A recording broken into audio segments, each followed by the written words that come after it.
शासकीय वैद्यकीय महाविद्यालय व रुग्णालयातील क्षकिरण विभागातील विनयभंग प्रकरणी विभाग प्रमुखांवर निलंबनाची कारवाई करून स्वतः त्याच्या ठिकाणी परस्पर खासगी कामगार नेमून शासनाची फसवणूक करणाऱ्या टेक्निशियन व कर्मचाऱ्यांना पदमुक्त करण्याच्या मागणीचे निवेदन रिपब्लिकन विद्यार्थी सेनेच्या वतीने शासकीय वैद्यकीय महाविद्यालय व रुग्णालयाचे अधिष्ठाता यांना देण्यात आले असून या प्रकरणाविरोधात रिपब्लिकन विद्यार्थी सेनेच्या वतीने घाटी परिसरात निदर्शने करण्यात आली।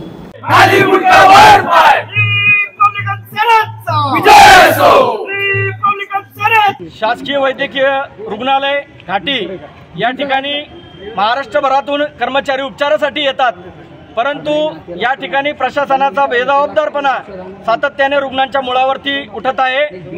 दिनांक 25 रोजी विनयभंगासारखा गंभीर प्रकार घाटीत घडून देखील या बाबीला सर्वस्वी जबाबदार असणाऱ्या विभाग प्रमुखांना टेक्निशियनना पाठीशी घालण्याचं काम घाटी प्रशासनाकडून होतंय। याच्या विरोधात आजचं हे आंदोलन आम्ही उभं केलेलं आहे।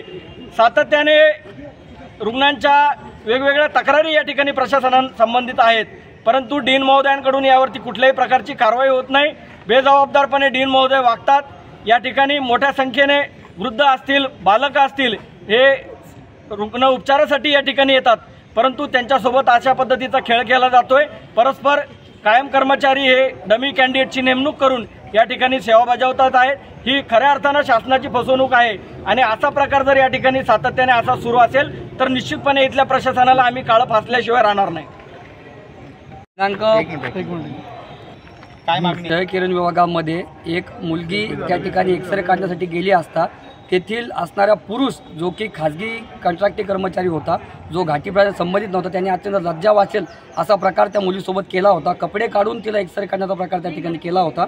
त्या प्रकारे तिथं म्हणजे तिथं असणाऱ्या विभाग प्रमुखांनी त्या गोष्टीची अत्यंत म्हणजे बेदखल ती दखल घेण्यात आलेली होती। कुठल्या प्रकारची दखल त्यांनी घेतलेली नव्हती। ज्यावेळेस त्या मुलीने तक्रार केली त्यावेळेस विभाग प्रमुखांना खडबडून जाग आली आणि इथं असणाऱ्या डीननी फक्त त्या कर्मचाऱ्यावर कारवाई केलेली आहे। जो खाजगी कर्मचारी त्याच्यावर फौजदारी गुन्हा दाखल केला आणि त्या ज्या परमनंट कर्मचारी होती तिच्यावर निलंबनाची कारवाई केली, परंतु अद्यापही त्या ठिकाणी असणाऱ्या विभाग प्रमुखांवर त्यांनी कुठल्या प्रकारची कारवाई केली नाही।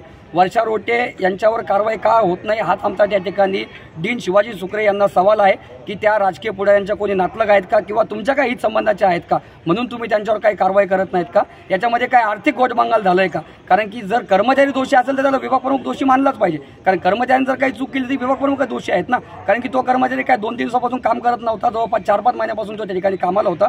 याचा अर्थ विभाग प्रमुखांचं विभागाकडे कुठलंही लक्ष नाही, ते दुर्लक्ष करत आहेत।